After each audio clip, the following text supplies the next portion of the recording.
11,306 জনের মধ্যে 1,601 আহত পরিবারকে সহযোগিতা করা হয়েছে বলে জানান জুলাই স্মৃতি ফাউন্ডেশনের সাধারণ সম্পাদক সার্জিস আলম।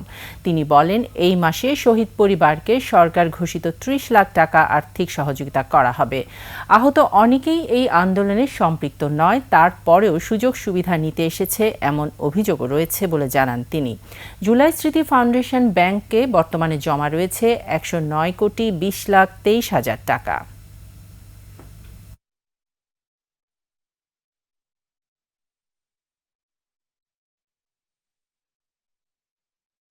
একমাত্র ওয়ালটন এসি দিচ্ছে 1 বছরের রিপ্লেসমেন্ট গ্যারান্টি।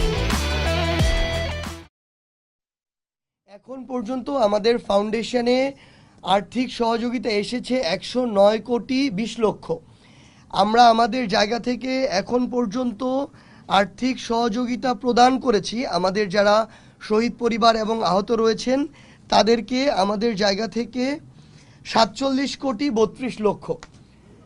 আমাদের ফান্ডে এখন পর্যন্ত রয়েছে প্রায় 61 কোটি টাকার মতো।